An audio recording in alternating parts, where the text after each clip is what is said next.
আপনি নাকি সমস্যার সমাধান করতে পারেন। হুম। আমার বউর সাথে বিয়ে হয়েছে কদিন হলো, কিন্তু বিয়ের পর থেকে জানতে পারলাম সে কামড় দেয়। মানে আপনারা যে এতদিন ধরে লাভ বাই করছেন, আমি তো বুঝি কোনটা লাভ বাইট। আমি আগে প্রেম করেছি। এটা লাভ বাইট না, এটা অন্য ধরনের বাইট। মানে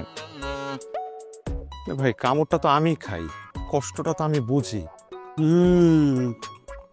এতদিন যে তোকে আমার ভালোবাসা গল্প বলে ভাবতেছিলাম, শেষের ভালোবাসা গল্প না, এর মধ্যে অশরীরী কিছু আছে, অসুবিধা নাই। আমার পরিচিত একটা তান্ত্রিক আছে, আমি আপনাদের ঠিকানা দিতেছি, নিকিয়া তার সাথে দেখা করো, মুশকিল আছে। ঠিক আছে, এক ফাইলই যথেষ্ট।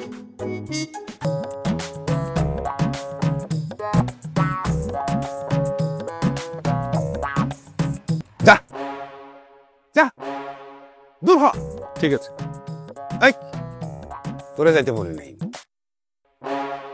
জিনের বাদশা আমার সাথে মিটিং করতে চায়, আমার হাতে এত সময় আছে, তাই ধমক দিয়ে খেদাই দিলাম। বাহ, তোর কি সমস্যা বল।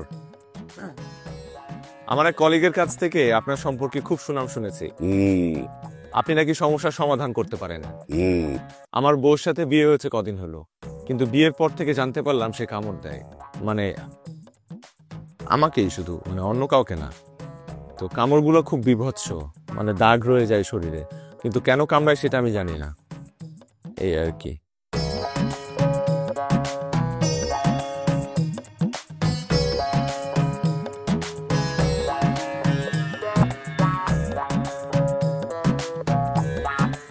আপনি মনে হয় ঘুমায় গেছেন।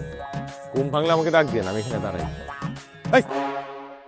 আমি ঘুমাই নাই, তোর ঘটনাটা পুরা দেখলাম। বস।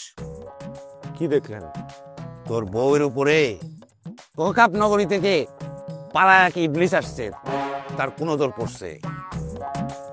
সেই ইবলিসের আবার কয়দিন আগে ব্রেকআপ হয়েছে।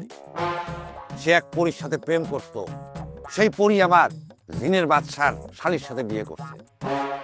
সব জায়গা পাওয়ারের খেলা। এদিকে আবার তোর বউর চেহারার সাথে ওই ইবলিসের গার্লফ্রেন্ডের চেহারা হুবহু মিল। সমস্যা নাই, আমি 3টা তদবির দিতেছি। এই 3টা তদবির তুই যদি করতে পারিস, তাহলে তোর কোনো সমস্যা থাকবে না, সব সমস্যা দূর হয়ে যাবে। 1 নাম্বার তদবির হচ্ছিল, তোমার বউয়ের বাম পাশের কানের উপরে চুল কাটতে হবে। 2 নাম্বার তদবির হলো তুলসী পাতা। তুলসী পাতা তোমার বউয়ের শাড়ির আঁচলে বাঁধতে হবে, সেটা দুপুর এবং সন্ধ্যার মাঝামাঝি। 3 নাম্বার তদবির হচ্ছিল অর্জুন গাছের ছাল সুন্দর করে বেটে গুঁড়া গুঁড়া করে তরকারির ভিতরে দিতে হবে।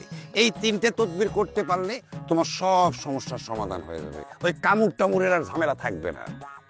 মাথা আগা একটু ফদিয়ে দিই।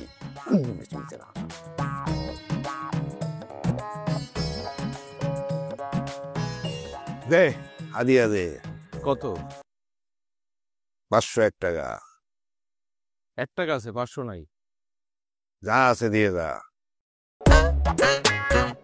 তাহলে কোথায় হাত দিব? তোমার হাতে?